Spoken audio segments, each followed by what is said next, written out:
Buenas tardes, soy alumna del Instituto de Estudios Superiores de Ingeniería Educativa. Estoy cursando la maestría en nutrición deportiva en la asignatura del sistema neuroendocrino y neuromuscular. El catedrático, el doctor Javier Eduardo Rojas Figueroa. Soy la alumna doctora Margarita García Betancourt, Chilpancingo Guerrero, a 10 de diciembre del 2023. El artículo sobre el cual charlaré se llama La influencia del ciclo menstrual en el entrenamiento de fuerza, revisión bibliográfica. Durante las últimas décadas ha habido un aumento en el número de mujeres que participan en el ejercicio, desde la actividad física hasta el deporte de élite, atribuible al creciente desarrollo y la inversión en el deporte profesional femenino. El porcentaje de mujeres que compiten en los Juegos Olímpicos ha pasado del 26% en Seúl en 1988 al 45% en Río de Janeiro en el 2016. Además, en Tokio 2021 se convirtió en los juegos más equilibrados en cuanto al sexo de la historia, con la misma cantidad de medallas disponibles para hombres como para mujeres, lo que prevé que la participación de las mujeres en los juegos aumente al 49%. Y ahí está una gráfica que describe cómo ha incrementado la participación de las mujeres en los Juegos Olímpicos. El ciclo menstrual. Las diferencias que existen a nivel fisiológico entre ambos sexos es el ciclo menstrual, el gran aspecto que influye en la práctica deportiva femenina.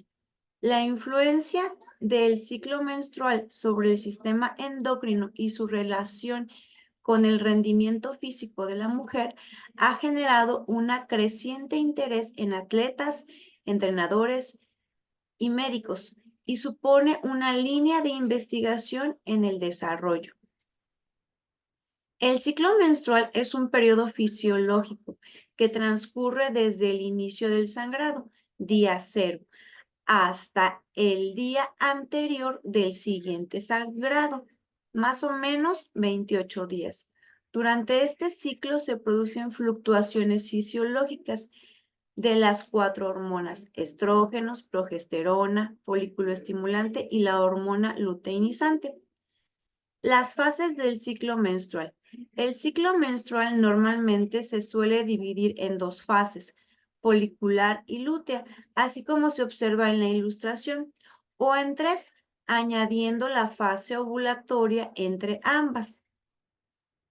Existen subfases del ciclo menstrual, que es la fase folicular temprana, la fase folicular tardía, la subfase ovulatorio, la lútea y la premenstrual. La duración del ciclo menstrual a lo largo de la vida va desde la pubertad hasta la menopausia y puede ser interrumpido por situaciones fisiológicas como el embarazo, la lactancia o por patologías particulares. Su regularidad es sensible a factores tales como el estrés, problemas emocionales, intervenciones quirúrgicas y enfermedades. La fase folicular tardía dura hasta la ovulación y se da el mayor pico de concentración de estrógenos, que coincide con los niveles bajos de progesterona. Antes de la ovulación se produce un descenso de la concentración de estrógenos para favorecer la ovulación, aumento de la hormona luteinizante para favorecer la fecundación. La fase lútea inicia unas horas después de haber sido expulsado el ovocito del folículo maduro. El cuerpo lúteo secreta progesterona, llegando a su pico máximo, y disminuyen los estrógenos. Bajo la influencia de varias hormonas y de la progesterona, el endometrio inicia su fase secretora, que es necesaria para la implantación del ovocito, en caso de ser fecundado. Si no hay implantación del cuerpo lúteo, este degenera en unos días, conforme disminuyen las concentraciones hormonales. Esto lleva a desencadenar una nueva menstruación al desprenderse el endometrio del útero. Durante estas fases del ciclo menstrual, son dos las hormonas principales que varían su concentración. La primera es el estrógeno, una hormona con una supuesta función anabólica, es decir, favorece el crecimiento del músculo, mientras que la progesterona se ha relacionado con las vías catabólicas. El estrógeno presenta influencia en el colágeno tipo 1, tanto en la degradación como en el incremento del contenido elásticos, disminución del diámetro y densidad de fibras. La progesterona está conectada con un mayor número de fibroblastos y con la síntesis de colágeno. Muchas de estas variables podrían estar conectadas con el rendimiento físico de las deportistas en general y con sus niveles de producción de fuerza en particular. La influencia de estas hormonas y de las fases del ciclo menstrual sobre la capacidad de generar fuerza no es clara. Varios estudios muestran resultados contradictorios. Por lo tanto, es evidente que no se ha llegado a un acuerdo con respecto a los efectos del ciclo menstrual en el rendimiento del ejercicio. No existen resultados concluyentes respecto a los efectos del ciclo menstrual en la capacidad de generar fuerza. El objetivo de este trabajo fue evaluar la literatura científica existente sobre la relación entre las fluctuaciones hormonales y la capacidad de producir fuerza y establecer qué fase del ciclo menstrual es la más adecuada para aplicar mayor carga con entrenamiento de fuerza. La estrategia de búsqueda. La búsqueda de los estudios se realizó en la base de datos PubMed. Las palabras clave para la búsqueda fueron menstrual cycle, sex, hormones, performance, menstrual phases y sports. Los criterios de inclusión y exclusión. Se incluyeron a todos aquellos estudios relacionados con la producción de fuerza en mujeres, estudios con mujeres con ciclo menstrual natural. Se excluyeron aquellos que se centraban únicamente en los hombres, aquellos en los que participaban mujeres preadolescentes, menopáusicas, premenopáusicas o posmenopáusicas, aquellos en los que participaban mujeres que consumían tratamientos anticonceptivos. Los estudios recogidos fueron estudios experimentales. La búsqueda se realizó en inglés y se aceptaron estudios tanto en inglés como en español. El periodo de búsqueda fueron estudios a partir del año 1996 en adelante. Los resultados son muy contradictorios. Los resultados que se han obtenido en los diferentes estudios sobre la influencia del ciclo menstrual en la fuerza de prensión. La fase del ciclo menstrual en la cual la producción de la fuerza de prensión es mayor no queda definida. Tras un estudio realizado con mujeres deportistas, ha reflejado mejores valores de fuerza durante la fase lútea. El autor es Daza, algo que choca con los resultados de un estudio con estudiantes no entrenadas, donde se han obtenido mejores valores de fuerza en la fase folicular. El autor es Palladi.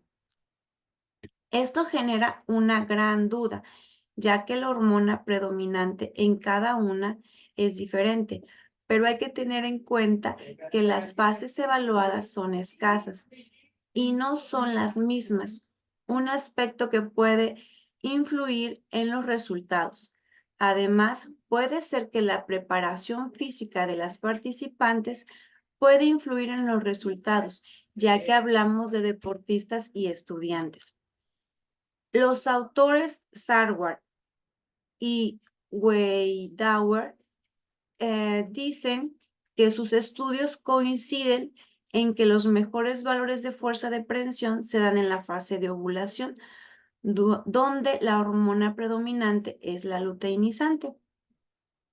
Puede ser que el método utilizado por Sarwar no sea del todo efectivo, ya que predice la fase de ovulación 14 días antes de la menstruación, sin ningún tipo de prueba que pueda confirmar la fase.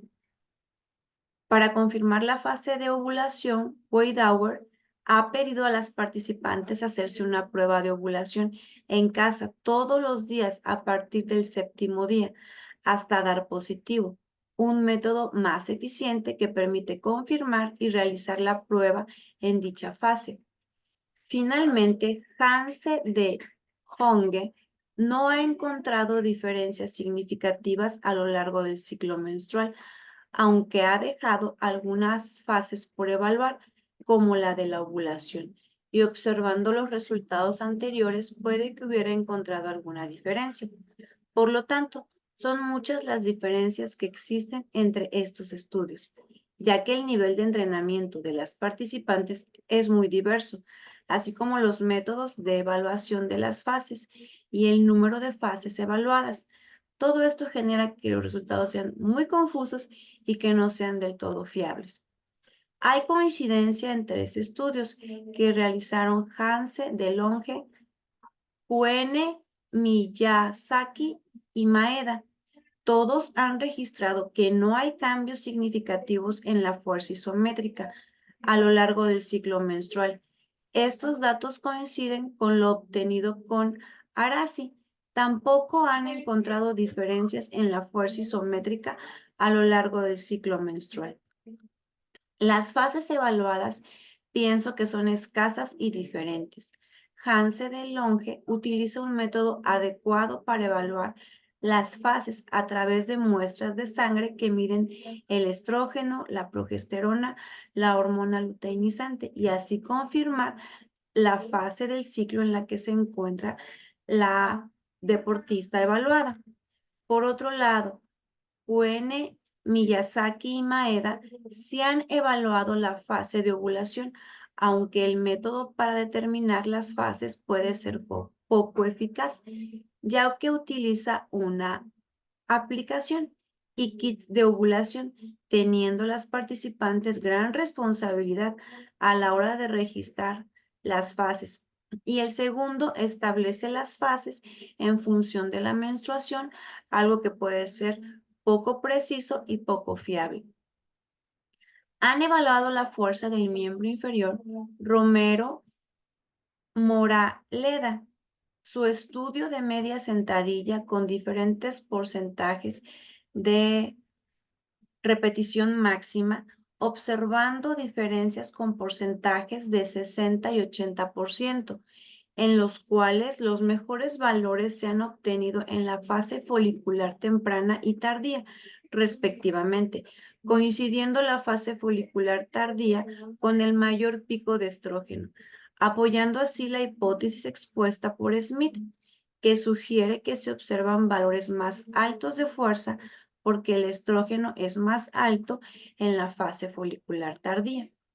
Además, para determinar las fases del ciclo han utilizado 3 tipos de mediciones, como recomienda Bambaechi, TEAM, que permite controlar y determinar de manera eficaz las fases.